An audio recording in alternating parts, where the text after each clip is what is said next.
بسم الله الرحمن الرحيم.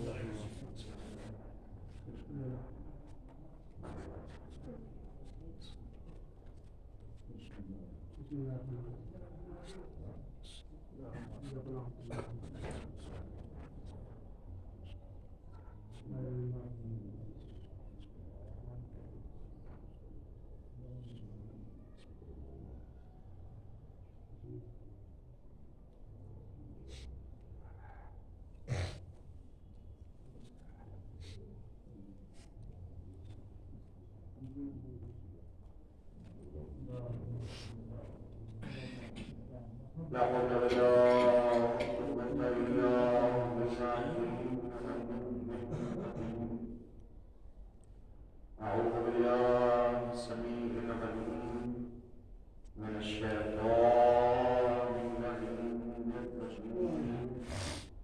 بسم الله الرحمن الرحيم. الحمد لله وكفى وسلام على عباده الذين اصطفى خصوصا على محمد المصطفى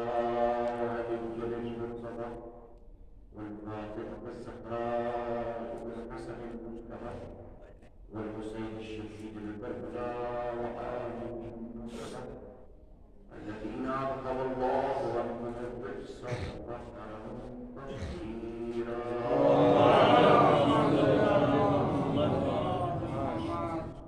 ولعنة الله على ظالمي الأعداء وقاتلي الأشقياء مدى الصبح والمساء.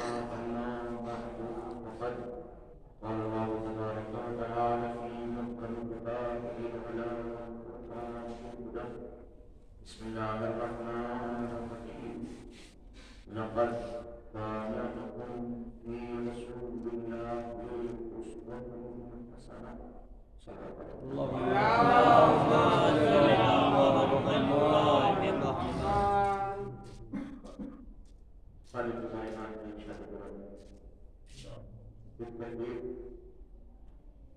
اللہ کے رسول کی زندگی میں بہترین یعنی اللہ ہماری زندگی کو اس طرح دیکھنا چاہتا ہے کہ جیسے اس کے اپنے حبیب کی زندگی.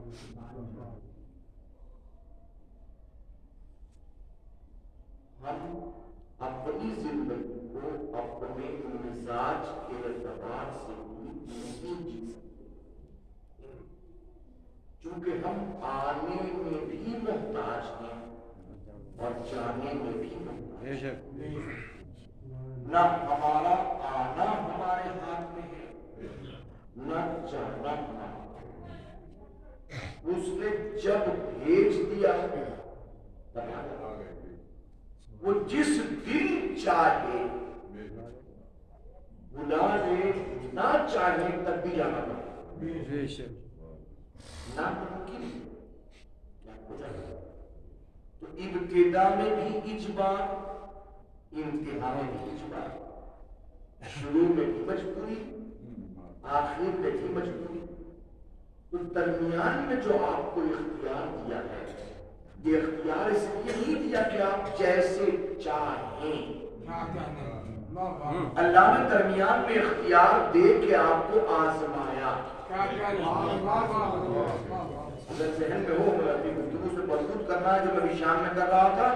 میں ذہن میں وہ مجلس ہو میں نے پڑھی تھی یہاں پہ 10 سے متعدد میں نے کہا ان خلقنا الانسان من نطفة امشاج نبتلیہ.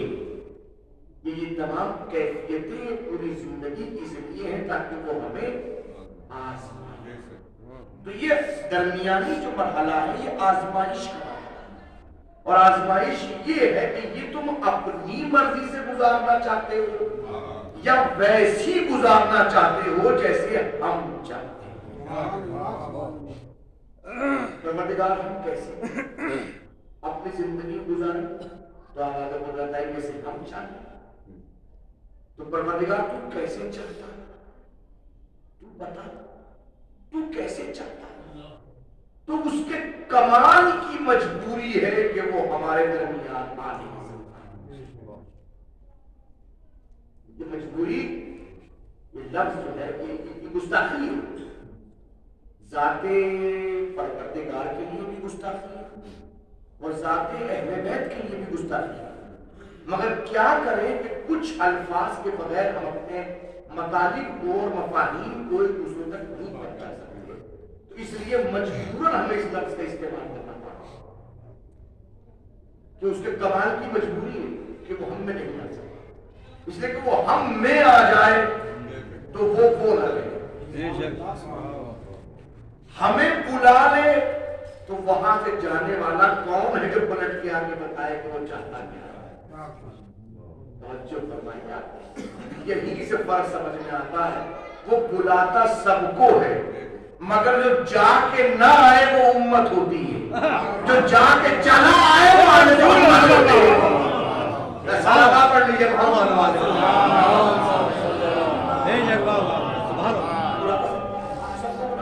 اب مسئلہ یہ کہ وہ ہمارے کمال کے پاس، ہمارے پاس تو کمال ہے، کمال اس کے پاس میں، وہ کمال کو آ نہیں سکتا. تو اس نے کیا کیا؟ اس نے اپنی صفات رکھنے والے کچھ افراد کو ہمارے درمیان بھیجا. توجہ فرمائیے گا، اس نے اپنی صفات کے حامل افراد کو جو یہ بتا سکے کہ وہ کیسا ہے. دیکھیے عجیب بات اور ہے، اس کی صفتوں کو دیکھنے کے بعد آپ قطعاً یہ نہیں کہہ سکتے کہ اس کی صفتیں ویسی ہی ہیں جیسے ہماری ہیں. حالانکہ ہم روز و شب اور صبح و شام نہ جانے کتنی صفتوں کو استعمال کرتے رہتے ہیں. اللہ عالم ہے، ذات بھی عالم ہے، ہمارے بزرگان بھی عالم ہے. تو ایک لفظ عالم کا اطلاق آپ نے سب کے ساتھ میں کر دیا، اللہ کے ساتھ بھی کیا، حضور کے ساتھ بھی کیا، اہل بیت کے ساتھ بھی کیا اور اپنے علماء کے ساتھ بھی کیا. کیونکہ یہ ویسے ہی عالم سے اللہ عالم ہے، یہ اللہ جیسے عالم ہے ویسے ہی عالم ہے. یہ میں یا آپ جس کے لیے آپ لفظ استعمال کر لیں تو عالم وہ جو کبھی علم رکھتا ہو کبھی نہ رکھتا ہو، اس کو عالم کہنا اس کی شان میں گستاخی ہے. اس کو عالم نہیں کہہ سکتے، اس کو علیم کہیے. اس کو قادر نہیں کہہ سکتے، اسے قدیر کہیے. علیم کا مطلب جس کی ذات سے علم ایک لحظے کے لیے بھی الگ نہ رہ سکتا، جس کی ذات عین علم ہو وہ علیم.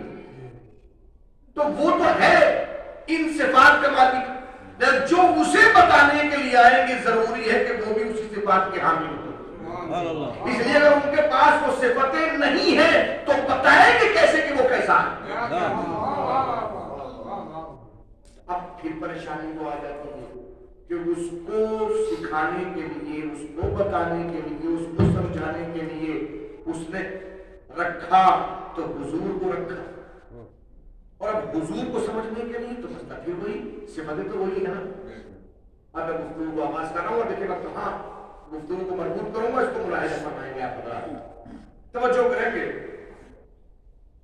ایک بہت بڑا حکیم تھا جس کا نام آپ نے سنا ہوگا، آپ نے حکمت کا بابا آدم کا نام تھا ارسطو. ارسطو ایک مرتبہ اپنا درس دے رہا تھا، پڑھا اور پڑھاتے پڑھاتے اس نے کہا کہ دنیا میں ہر چیز کی تعریف ہو سکتی ہے، کوئی بھی چیز نہیں کرتی، ہر چیز کی تعریف ہو سکتی ہے. کوئی پوچھے انسان کسے کہتے ہیں؟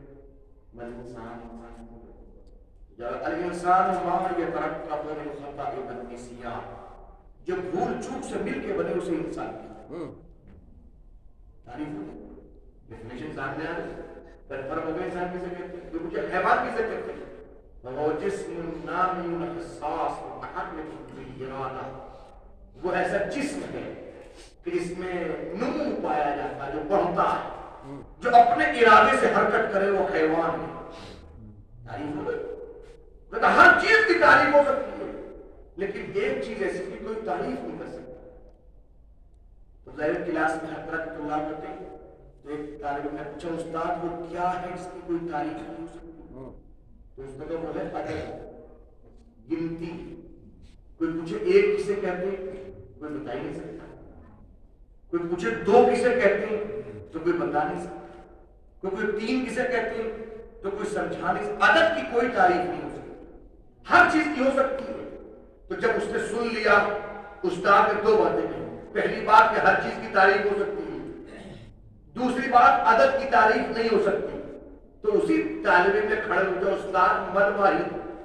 استاد ایک کسے کہتے ہیں؟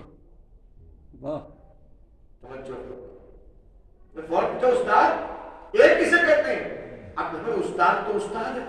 وہ استاد ہی کیا جو اپنے شاگردوں کی سطح ذہنی کو نہ سمجھے.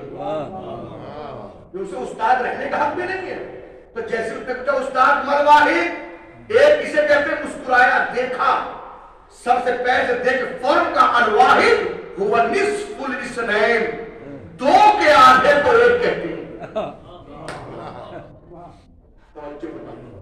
اب ظاہر کہ اس کا ذہن تو تھا ہی. انہوں نے کہا استاد نے ابھی تو کہا تھا کہ عدد کی تعریف نہیں ہو سکتی اور بھی استاد تعریف کر بھی نہیں. تو انہوں نے کہا چلو ایک ہو سکتا ہے. ایسے ہی کام چل گیا ہو, کہہ دیا انہوں نے کہ ایک, دو کے آدھے ہو کہتے ہیں. تو فتح استاد من اثنین, استاد دو کسے کہتے ہیں؟ انہوں نے کہا اچھا استاد ہی کو پھنسانے کے چکر میں بتائیے دو. انہوں نے کہا ہوا دون الواحد, ایک کے دگنے کو دو کہتے ہیں. دیکھیں یہ کوئی لطیفہ نہیں تھا. میں جو سمجھانا چاہتا ہوں وہ اگر بات واضح نہ ہوئی ہو تو کھل کے کہوں. استاد ارسطو کے اس چھوٹے سے واقعے سے یہ بات معلوم ہوئی کہ ایک کو سمجھانے کے لیے دو کا ہونا ضروری ہے. اللہ اللہ, ایک کو سمجھانے کے لیے دو کا ہونا ضروری ہے اور دو کو سمجھانے کے لیے ایک کا ہونا ضروری ہے. اللہ اللہ آپ سمجھئے وہ کون ہے؟ وہ میں نے ابھی مجلس میں کیا کرا تھا, قل هو اللہ احد. وہ کون ہے؟ وہ احد ہے, وہ یکتا ہے. وہ کیسا ہے؟ ایسا ہے کہ اگر آپ اس کے لیے لفظ واحد استعمال کریں تو آپ پہ واجب ہے کہ واحد کے ساتھ لا شریک بھی کہیں. بے شک بے شک بے شک, مطلب توحید پر آ جائے گا. اشہد ان لا الہ الا اللہ وحدہ احسن بذاتہ اللہ. ناممکن ہے اگر آپ فقط کہیں میں گواہی دیتا ہوں کہ اللہ واحد ہے تو یہ کفر ہے. کفر یہ اسلام نہیں ہے, یہ کفر ہے. کفر اس لیے کہ آپ نے واحد کہہ دیا, اور واحد کہتے اسے ہے جس میں دوری پائی جاتی ہو. اب یہی وجہ کہ آپ نے کہا لا شریک لہ, وہ ایسا واحد ہے جس کا کوئی شریک نہیں ہے. توجہ فرمائیے گا, وہ ایسا واحد ہے, وہ پروردگار, وہ جل جلالہ, وہ قدوس, وہ جبار, وہ حکیم, وہ رحمان, وہ رحیم, وہ کہ جو اکیلا ہے, جو یکتا ہے, جس کی توحید کو ماننے کا نتیجہ اسلام ہے, جس کو توحید کو تسلیم کرنے کا نتیجہ ایمان ہے. اب وہ ہے اکیلا احد جس میں دوئی نہیں. تو اب اس کو سمجھانے کی ضرورت ہے کہ ایک کو سمجھانے کے لیے دو ہو. اللہ نے کنت کنزا مخفیہ, میں چھپا ہوا خزانہ تھا. فاحببت ان اعرف, میں نے چاہا کہ میں پہچانا جاؤں. فخلقتک یا محمد, تو اے محمد میں نے تجھے پیدا کر دیا. تو اس نے اپنے پہچانوانے کے لیے حضور کو پیدا کیا. میں نے ہاتھ جوڑ لیے, اے ارسطو تو نے کہا ایک کو سمجھانے کے لیے دو کا ہونا ضروری ہے. اے پروردگار میں کیا کروں, تو بھی اکیلا ہے, میرا محمد بھی اکیلا ہے, اور ایک کو سمجھانے کے لیے ایک نہیں دو کا ہونا ضروری ہے. اسی لیے ایک نور کو دو حصوں میں بانٹ دیا. توجہ فرمائیے گا, اسی لیے ایک نور کو دو حصوں میں بانٹ دیا. یہ بتانے کے لیے مجھے سمجھنا چاہتے ہو, محمد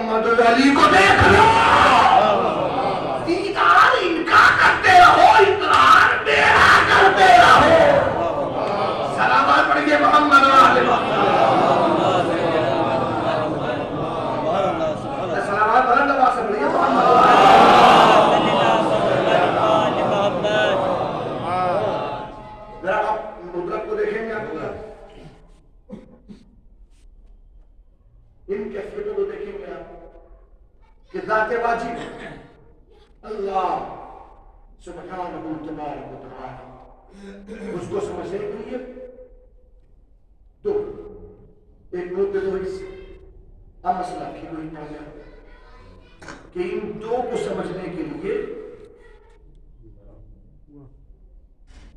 ہم ایک کا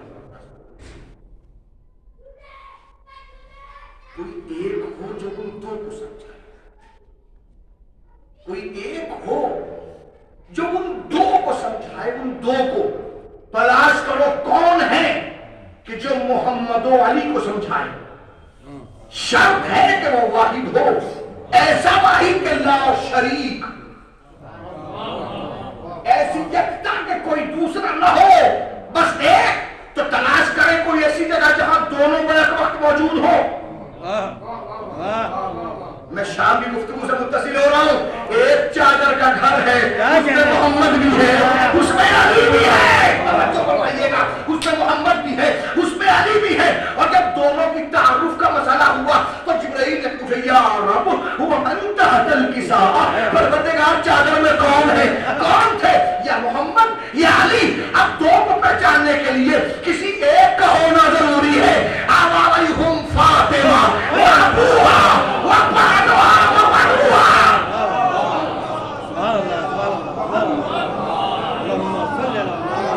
فاطمہ سمجھ میں آیا؟ ایک نام کیوں ہے؟ جہاں 5 نفوس موجود ہو وہاں نام ایک کیوں ہے؟ باقی رشتے کیوں ہیں؟ یہ بتانے کے لیے اللہ نے رکھا۔ مجھے سمجھنا ہے تو محمد و علی کو دیکھ لو، محمد و علی کو سمجھنا ہے تو فاطمہ کو دیکھ لو۔ سلامات اور محمد و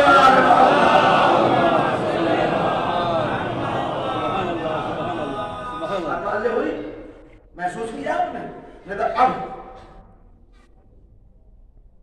اگر فاطمہ کو مائنس کر دیں، یہ تو گفتگو تھی نا میری شاہ، یہ تو کہیں نا میری گفتگو نہیں چھوڑ دی میں نے کہ اگر فاطمہ کو آپ مائنس کر دیں تو کچھ نہیں ہے۔ ظاہر ہے کہ فاطمہ کو ہٹا دیجئے تو محمد والی نہیں، جب محمد والی نہیں، کتنا بھولا ہے یہ مسلمان، حضور کو ہٹا کے اللہ تک پہنچنا چاہتا ہے۔ اللہ نے اپنا دین رکھا ہم تک پہنچانے کے لیے، تو اس نے محمد درمیان میں رکھا۔ تو جب اس کا دین ہم تک بغیر محمد کے نہیں پہنچ سکتا تو ہماری دعائیں اس تک بغیر محمد کے کیسے پہنچیں گی؟ کیسے ممکن ہے؟ اور محمد کو سمجھنے کے لیے ساتھ ٹھیک ہے نا؟ اب میں نے جملہ کی خدمت کر سکتا ہے، توجہ فرمائیں۔ میرے گفتگو اس رب تک پہنچے اور پھر آپ حضرات اس سے مستفید ہو سکے اور لطف اٹھا سکے۔ ایام عزائے فاطمیہ کا سلسلہ نقید موضوعات مختلف ہیں، ہر فرد کا اپنا مزاج ہے، جو چاہے وہ اس موضوع سے مربوط ہو کے گفتگو کرے جو اس کا کہیں درکار ہے۔ لیکن میرا اپنا نظریہ جو ہے کہ شام کا اس کا بات کہ جب گفتگو شہزادی سے متعلق ہے تو ہمیں چاہیے کہ ہم شہزادی کی جتنی زیادہ معرفت کرا سکیں۔ گفتگو کا محور فقط اور فقط شہزادی یہ رؤیا مقام۔ ہم میں نے کہا کہ شہزادی کو سمجھنے کے لیے توجہ فرمائیے، جتنے بھی اس کائنات میں خواتین کی شکل میں نمونے آئے، لقد کان لکم فی رسول اللہ اسوۃ حسنہ، نمونہ تو خود سرور کائنات کی ذات تصویر ہے۔ تو جتنے بھی نمونہ ہے اس کائنات کو، میں نے کیا کہا تھا؟ نام کچھ نام ہوگا، آسیہ زن فرعون، جناب حاجرہ، جناب سارہ، جناب بلقیس، یہ نام ہے، جناب مریم، جناب کلثوم، یہ کچھ نام، کچھ خواتین کے مخصوص خواتین کے نام۔ یہ جتنی بھی خواتین ہیں ان سب کو جو فضیلتیں میسر ہوئی ہیں، ان فضیلتوں کی بنیاد صرف اور صرف یہ ہے کہ ان کو سمجھو تاکہ زیادہ سمجھ لیں۔ اب میں یہاں پہ ظاہر ہے کہ میں نے کچھ نام لے لیے تو اس کا مطلب یہ نہیں کہ میں ان تمام ناموں پہ گفتگو کروں یہ ممکن نہیں ہے، اور نہ ہی فصاحت بیان اور بلاغت بیان اس بات کی اجازت دیتی ہے۔ اب میں حدیث پڑھ رہا ہوں، اس حدیث کو حضرات الحمدللہ متفق علیہ اس کو تمام علماء نے نقل کیا۔ قال رسول اللہ صلی اللہ علیہ وآلہ وسلم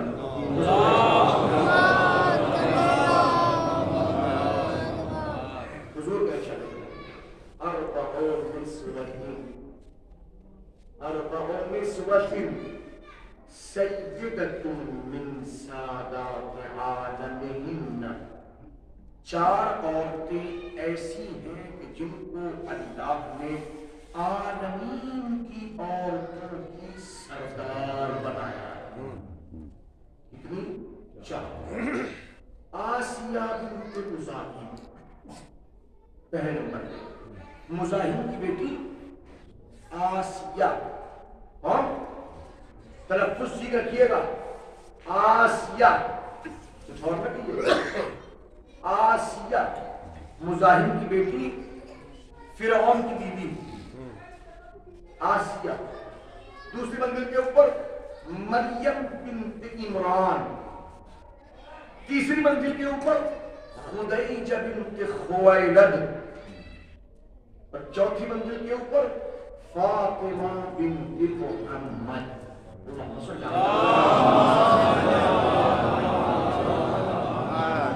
اور حدیث کا آخری ٹکڑا سن لیجیے، حضور فرماتے ہیں افضل النفار، ان چاروں میں سب سے افضل،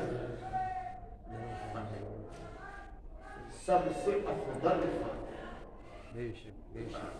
سب سے افضل فاتح۔ اب میں باقی اور جگہ نہیں جانا چاہتا، معاف کیجیے گا اگر یہی بڑا مشکل ہے میرے لیے کہ میں ایک گھنٹے کی تقریر کے اندر اتنا کچھ سمیٹ کے پیش کروں، یہ مجھ سے ممکن نہیں ہے، جہاں تک ممکن ہو سکے میں کچھ باتیں عرض کروں گا۔ پہلی منزل پہ آسیہ، دوسری منزل پہ مریم، تیسری منزل کے اوپر ابھی میں نے خاتمہ شام میں عرض کیا تھا جملہ، جہاں پہ میں نے نبیس ختم کیے ہوئے جملہ کہا تھا کہ خود شہزادی کی ماں، ان کی فضیلتیں بھی اس لیے ہیں تاکہ آپ زہرا کو سمجھ سکیں۔ یہ بڑی سخت منزل ہے، حالانکہ یہ فقط اور فقط شہزادی سے متعلق ہے، باقی کہیں نہیں ہے، باقی کہیں نہیں ہے، کہیں بھی نہیں ہے۔ اس کی وجہ ہے جو شہزادی اولیاء مقام سے متعلق اسماء گرامی اللہ نے معصومین کے ذریعے ہم تک پہنچائے ہیں، جب ان میں تدبر کرے، تحقل کرے، سوچے سمجھے تو بہت سارے اسرار راز کھل کے سامنے آتے ہیں، تب سمجھ میں آتا ہے کہ عظمت سیدہ کیا ہے۔ اس لیے کہ شہزادی جس مقام پر فائز ہیں، لوگ آج تک شہزادی خدیجہ کو نہیں سمجھ پائے، اور دیکھیں جو گستاخیاں لوگوں نے شہزادی خدیجہ کے لیے کی ہیں، ان گستاخیوں کے بارے میں تو کچھ کہا ہی نہیں جا سکتا۔ مثلا میں خدمت میں 2-3 باتیں عرض کروں تاکہ گفتگو ربط پا جائے۔ مثلا خاص طور پہ علماء نے لکھا کہ جس وقت سرور کائنات کی شادی ہوئی تو اس وقت بی بی خدیجہ کی عمر مبارک کتنی تھی؟ 40 سال۔ میں منبر پہ بیٹھ کے کہہ رہا ہوں مکمل جھوٹ ہے،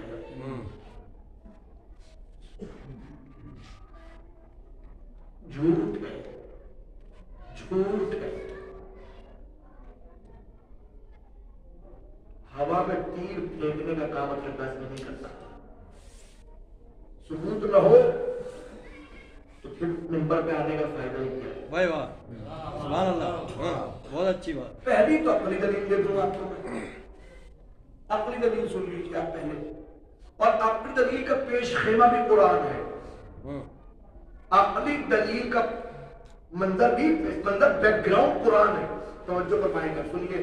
قرآن میں بہت سارے قصے ہیں، ایک قصے کو قرآن نے احسن القصص کہا، سب سے اچھا قصہ کون سا ہے؟ سب سے اچھا قصہ سب سے بہترین قصہ قرآن نے کہا احسن القصص، پہلی آیت میں ہے سورہ مبارکہ یوسف، جناب یوسف اور زلیخا کے قصے کو قرآن نے احسن القصص کہا ہے۔ بات واضح ہو رہی ہے؟ کنفرم نا؟ ہاں الحمدللہ۔ سنیے گا، یہ روایت کے جملے یہ ہے کہ جس وقت جناب یوسف زلیخا کے یہاں پہنچے ہیں تو زلیخا کی عمر کیا تھی، یوسف کی عمر کیا تھی؟ یوسف تھے کم سن، 12-14 سال کے۔ زلیخا کی عمر کتنی تھی؟ کم سے کم 40 سال کی زلیخا۔ توجہ فرما رہے ہیں؟ روایت کے جملے یہ ہیں کہ منزل وہ ہوئی کہ یوسف کو جیل جانا پڑا۔ جیل گئے، اطاعت الہی کی بنیاد پہ اللہ نے عزت سے اتنا نوازا کہ کل جو بازار مصر میں بک رہا تھا وہی مصر کا عزیز بن گیا۔ اب بناؤ، اب توجہ کیجئے گا، دیکھیے میں کہاں لے کے آ رہا ہوں، قرآن جا کے پڑھیے، اگر ایک حرف بھی غلط ہو تو جو سزا آپ دونوں معین کریں میں قبول کرنے کو تیار ہوں۔ تاریخ نہیں، تفسیر میں چیزیں موجود ہیں۔ روایت کہتی ہے تفسیر کی کہ ایک منزل وہ آئی کہ اب یہ عزیز مصر بنے ہوئے، مصر کے بادشاہ ہیں، سواری جا رہی ہے، وہ خار ہو کے، کیا عالم ہے، بوڑھی ختم ہو چکی ہے، ایک جگہ پڑی ہوئی ہے۔ یہاں سے ایک مرتبہ سواری گزری، زلیخا نے سر اٹھا کے دیکھا، فوراً کہا، جملہ سنیں گے آپ، الحمدللہ الذی جعل الملوک بمعصیتہم عبیدا، اس اللہ کی حمد و ثنا جس نے بادشاہوں کو ان کے گناہوں کی وجہ سے غلام بنا دیا۔ کون کہہ رہا ہے؟ زلیخا۔ الحمدللہ الذی جعل الملوک بمعصیتہم عبیدا، اس اللہ کی تمام حمد و ثنا جس نے بادشاہوں کو ان کی گناہوں کی معصیت کی بنیاد پر کیا بنا دیا؟ عبید بنا دیا۔ وفقہ الحمدللہ الذی جعل العبید بطاعتہم ملوکا، اور اس اللہ کی حمد و ثنا کہ جس نے غلاموں کو اپنی اطاعت کی بنیاد پہ بادشاہ بنا دیا۔ ٹھیک ہے نا؟ سن لیا نا آپ نے؟ ایک جملہ اپنے لیے، ایک جملہ کچھ مائک گڑبڑا رہا ہے، کیا معاملہ ہے؟ کچھ پہلے ٹھیک ٹھیک بول رہا تھا یا ٹھیک ٹھیک بول رہا ہے؟ یہ چھوڑے بڑا کسی نے کوئی صاحب کا پہنا ہے، ہم موجود ہے، سلام پڑھ لیجیے۔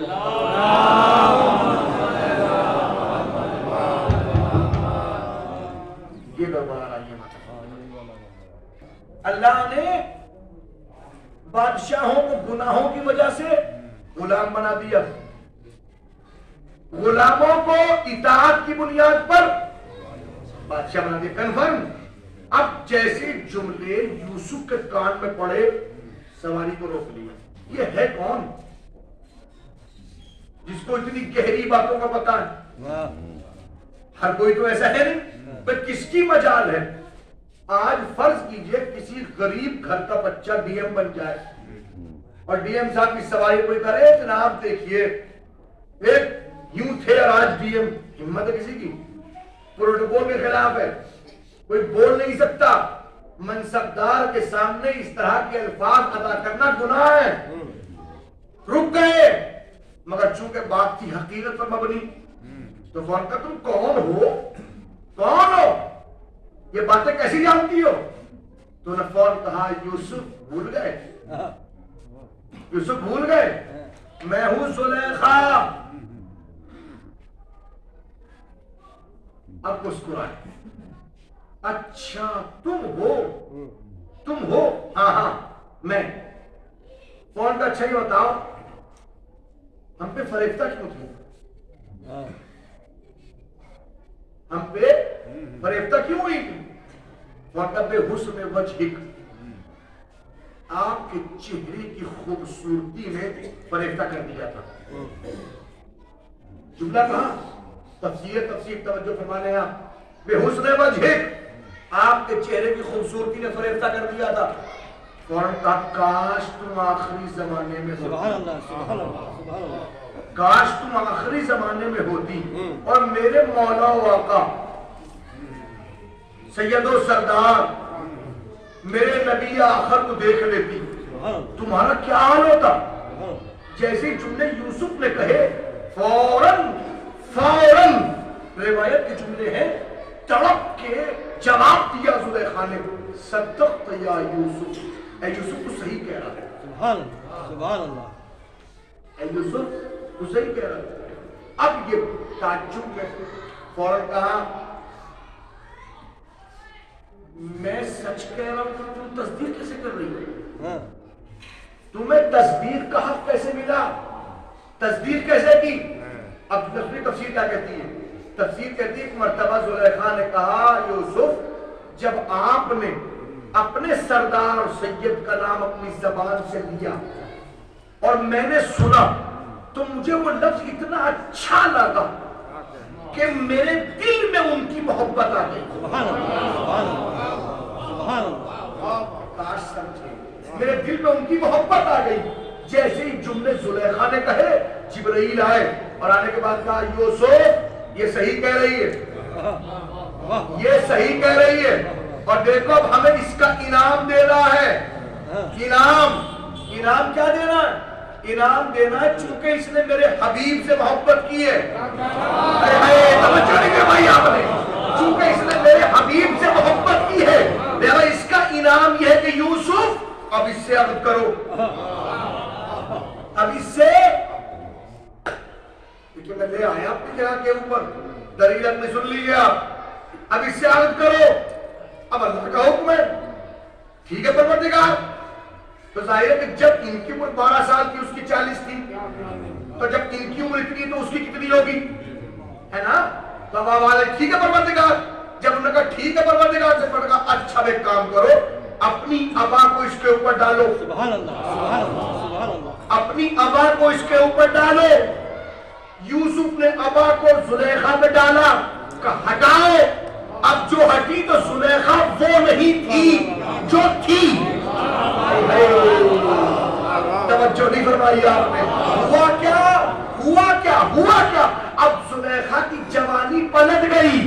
اب جملہ کہوں، ارے جو پروردگار اپنے یوسف کو کوئی بھول ہی نہ دے. توجہ نہیں فرمائی آپ نے؟ جو اپنے یوسف کو بھول ہی نہ دے، اگر وہ بھی دے تو اس کو جوان کر کے دے، تو جو اپنے پوری کائنات کے حبیب کو دے گا. یہ میری دلیل عقلی ہے، یہ دلیل عقلی ہے. اب آپ کہیں گے اپنے دلیل کو کہاں لے کے جائیں؟ ٹھیک ہے تائید کر لی آپ کی تفسیر، مگر اس کو لے کے کہاں جائیں؟ تو پھر یہ ہے کیا؟ معاف کیجئے گا، یہ سب کچھ کو گوارا ثابت کرنے کے لیے. تفسیر دیکھنی ہو کتاب کا نام ملکۃ العرب، لکھنے والے رئیس الباحثین مولانا قرار حسین صاحب باعث. جس کو دیکھنا ہے وہ کتاب کو جا کے تفصیل سے دیکھ سکتا ہے. جس وقت حضور اکرم کی عمر جس وقت عقد ہوا بی بی خدیجہ سے، تو اس وقت حضور کی عمر تھی 25 سال، بی بی خدیجہ کی عمر تھی 28 سال. بی بی خدیجہ کی عمر تھی. اچھا خدیجہ کون ہے پتہ ہے آپ کو؟ اب سنیے آپ خدیجہ کون ہے. خدیجہ وہ ہے، سیرت ابن ہشام ایک اہم کتاب، طبقات کے ساتھ اہم کتاب، بڑی پرانی کتاب ہے. اس میں موجود ہے کہ خدیجہ اس بی بی کا نام ہے. اسلام نہیں، دور جاہلیت میں بھی کسی کی ہمت نہیں ہوتی تھی کہ خدیجہ کو ان کے نام کے ساتھ پکارے. کسی کی ہمت نہیں تھی کہ خدیجہ کو نام لے کے پکارے. تو پھر کیسے پکارے؟ لکھا کہ یقال لها الطیبہ یقال لها الطاہرہ. جب بھی کوئی پکارتا تھا تو کہتا تھا اے طیبہ، پکار کہتا اے طاہرہ. جب بھی کوئی پکارتا یقال لها سیدۃ قریش، اے قریش کی کی سردار بیوی. اب توجہ کیجئے کہ جب کوئی زمانے جاہلیت میں پکارے تو طاہرہ توجہ کیجئے گا، طاہرہ تو جس کی شان میں آئے تطہیر نہ آئی ہو، جب وہ طاہرہ ہو گئی ہو تو جس کو اللہ نے آئے تطہیر کے ذریعے سے پاکیزگی کا اعلان کیا ہو، وہ فاطمہ کتنی بڑی طاہرہ ہوگی. اب مسئلہ یہ کہ اب یہ ہے کون؟ 2 منٹ کے سنیے، یہ ہے کون؟ لوگوں نے جان بوجھ کے حرکت کی.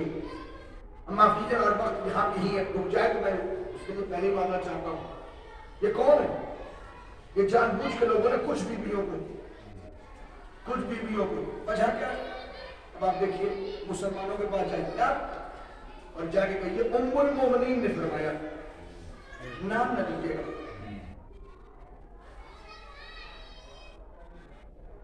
صرف اتنا کہ ام المومنین نے فرمایا. اسلام کے 72 فرقے اس لفظ سے بی بی خدیجہ مراد نہیں لیتے.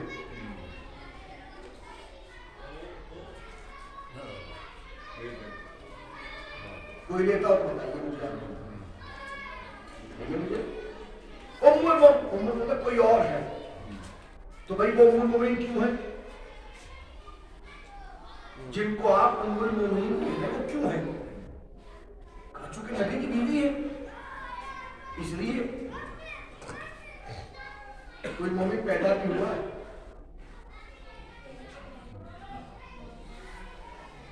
کوئی مومن پیدا بھی ہوا ہے کہ نہیں؟ تعجب ہے جس سے مومن پیدا نہ ہوا ہو وہ مومن کی ماں ہو جائے.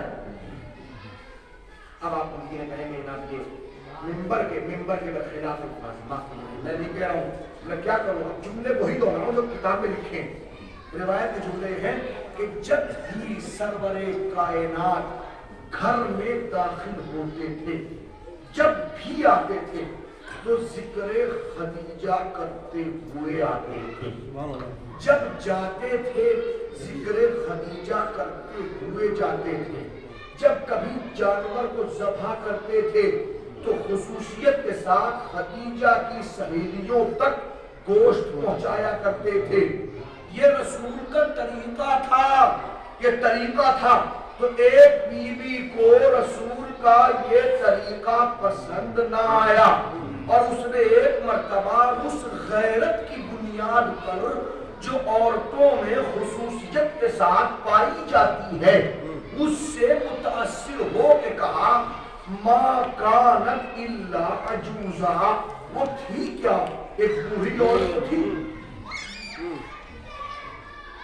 ما کانت الا عجوزا، وہ تھی کیا؟ ایک بوڑھی عورت تو تھی. روایت کے جملے جیسے ہی رسول نے ان جملوں کو سنا، وہ رسول وما ارسلناک الا رحمتا للعالمین، جس کو اللہ نے عالمین کے لیے رحمت بنا کے بھیجا تھا، اس کا چہرہ غضب پروردگار کا آئینہ دار بن گیا. چہرے پر غضب آیا. یہ جملے صحیح بخاری میں نہ ملے، اطہر کاظمی کو قتل کرنا آپ پہ واجب ہے. جملے موجود ہے کہ واللہ ما ابدلنی خیرا منہا، قسم بخدا اللہ نے خدیجہ سے بہتر مجھے کوئی بیوی عطا نہیں ملی. خدیجہ سے بہتر کوئی بیوی نہیں ملی. 4 صفتیں بیان کی. ہی آمنت بی ہی کفر بی الناس، وہ اس وقت ایمان لائی جب دنیا میرے اوپر کفر کے الزام لگا رہی ہے. وہ صدقتنی ہی کذبنی الناس، اس نے اس وقت میری تصدیق کی جب دنیا میری تکذیب کر رہی تھی. جملہ سنیں گے.